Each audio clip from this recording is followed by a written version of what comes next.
خلاص.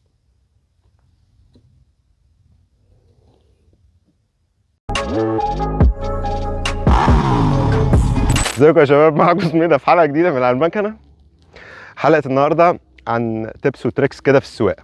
أول حاجة بشوف ناس وهي بتلف بتنزل رجلها بطريقة غلط، هنوريكم الطريقة الصحيحة وليه هي غلط وايه الأضرار. الحاجة التانية ميكس كده بنزين مع دبرياج هنعمله، وهنقول الكيسز اللي بنستخدمه فيه. يبقى هنقول ازاي تنزل رجلك صح وانت بتلف، ده رقم واحد. رقم اتنين، ايه الميكس اللي ممكن تعمله؟ في كذا ميكس في الموتوسيكل عامة، مش ده بس الميكس ده الأشهر ومفيد جدا في موقف معين. يلا بينا. يبقى أول تب قلنا عليها ان انت رجلك ما تبقاش مفرودة او ما تبقاش بالوضع ده وانت بتلف، يبقى فيها تانية وعلى كعب رجلك. قلنا ليه؟ عشان رجلك ما تتنيش لورا زي ما هنشوف كده بالظبط.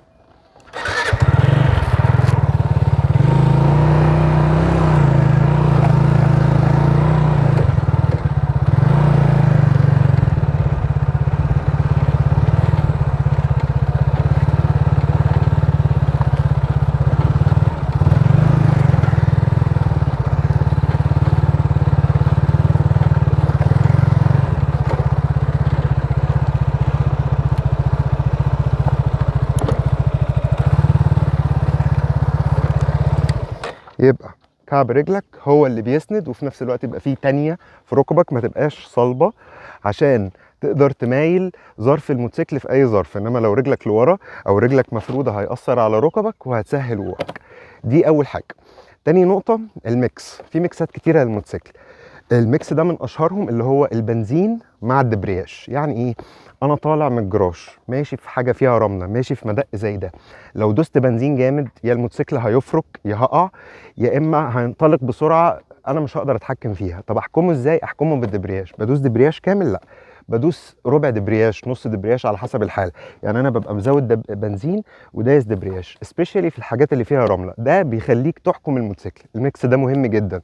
طالع رمب، مش عايز تطلع بسرعه بس في نفس الوقت عايز عزم، فبتدوس بنزين على الاخر. بس البنزين على الاخر ده قوي قوي، ممكن يخليك تطلع بسرعه، وده طريق رايح جاي، فبتلمه بالدبرياج. فممكن تدوس بنزين مع دبرياج زي ما هنشوف كده. مثال عمل اهو، حاجه فيها رمله، انا لو دورت ودوست بنزين غالبا الموتوسيكل هيفرج زي كده. طيب انا عايز ادي الموتوسيكل باور بس في نفس الوقت حجمه، بالدبرياج وبالفريكشن زون. بصوا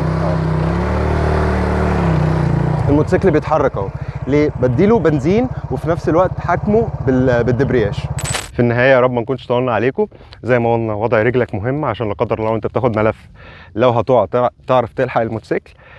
والميكس المهم جدا، طالع بقى على رامب ماشي في حته فيها رمله مدق زي ده، اللي هو الدبرياج مع البنزين. يا رب ما نكونش طولنا عليكم، ونشوفكم الحلقه الجايه على المكنه.